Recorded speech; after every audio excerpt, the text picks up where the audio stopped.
Dr. Lorraine Haataia is a process improvement expert.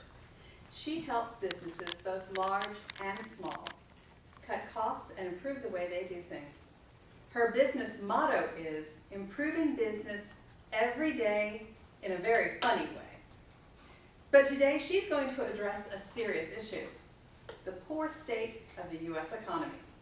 And she'd like each of you to think about this important question. Is loud food still allowed in your state? Still legal in your state? If so, please perk up your ears as she tells us about a new grassroots movement working hard to improve our economy. Please join me in welcoming Dr. Lorraine Haataia.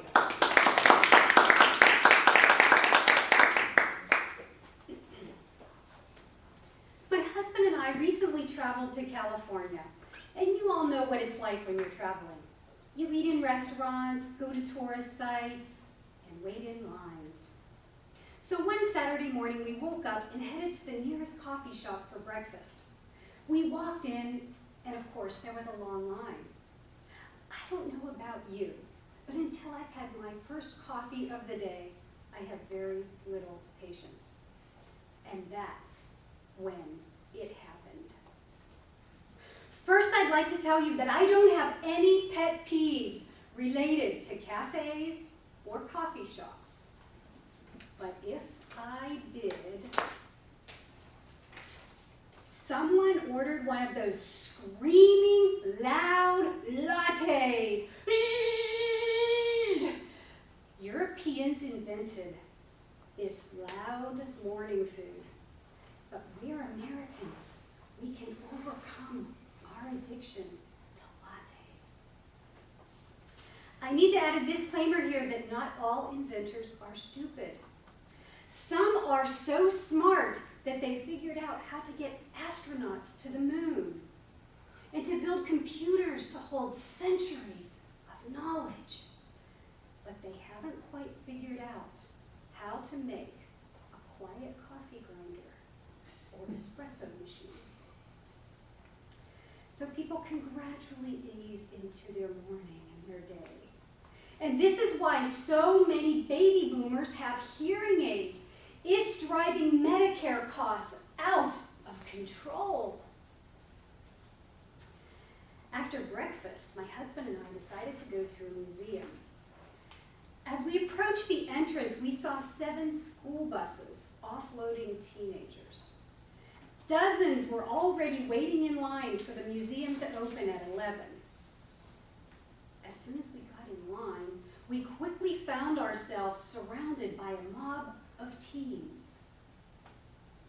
And that's when it happened. One of the girls pulled out a big bag of bubble gum and passed it around to all her friends. Kids all around began chewing with their mouths wide open, sucking down a dose of high fructose corn syrup, making slapping noises with their tongues, blowing and cracking each other's bubbles.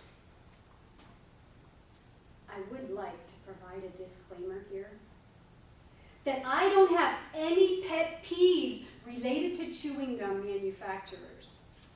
But if I did,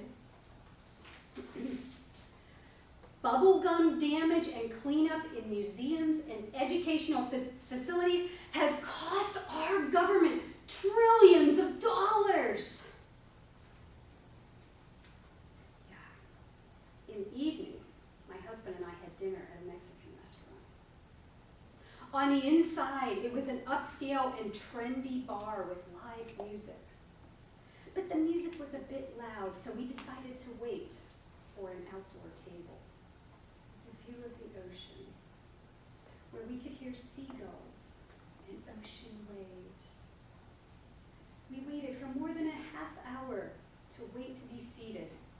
But just a few minutes after we took our seats, that's when it happened.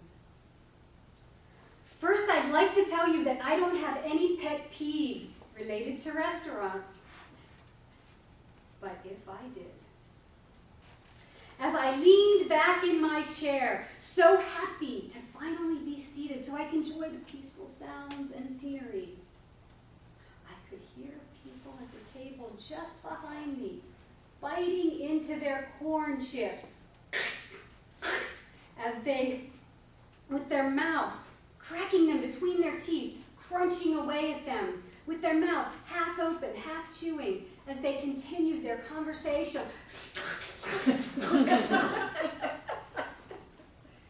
I know you're all just as shocked as I was, that they would allow these clamorous, crunchy corn chips on the outdoor patio.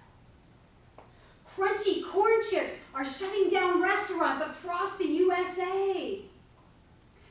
And I feel it's important to provide a disclaimer here that authentic Mexican restaurants in Mexico always have mariachi bands playing inside and outside their restaurants. It's not because they're more romantic than us.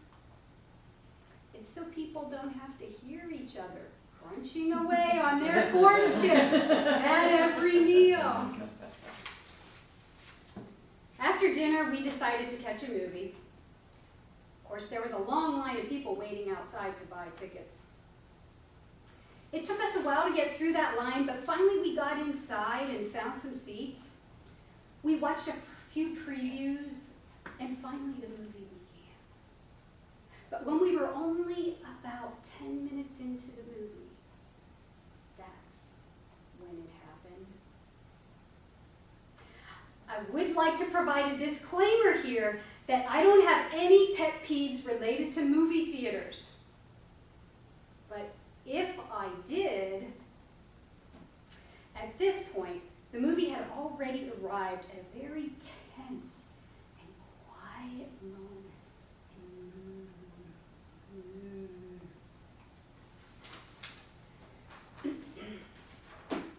But the couple behind us each had a large bucket of popcorn in their laps. They were slowly chewing and cracking each piece of popcorn between their teeth, with their mouths wide open, one kernel at a time.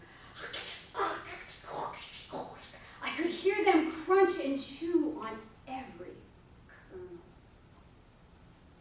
And after every few kernels, they'd take a sip of their oversized soda, squealing the straw up and down through the plastic lid. Squeeze, squeeze, squeeze, squeeze.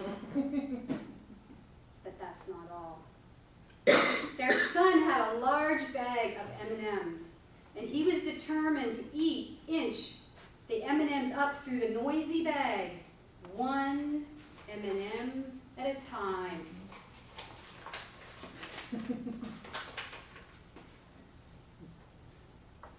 I didn't have to look back.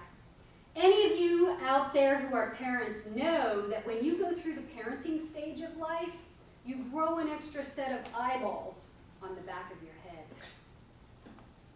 But before you get too outraged, I'd like to point out to you that it is still legal to serve noisy food in theaters. And that's why many theaters have shut down. People can now get movies cheaper through their cable service, and they don't have to pay extra to be bothered by loud food. Is loud food still legal in your state? I'm here today to invite you to become a CAF, a member of the Coalition Against Loud Food. Although loud food is still legal in 50 of our United States, our grassroots movement is gaining strength every day. The next time one of your friends or loved ones is overcome by loud food, please encourage them to become a CAF.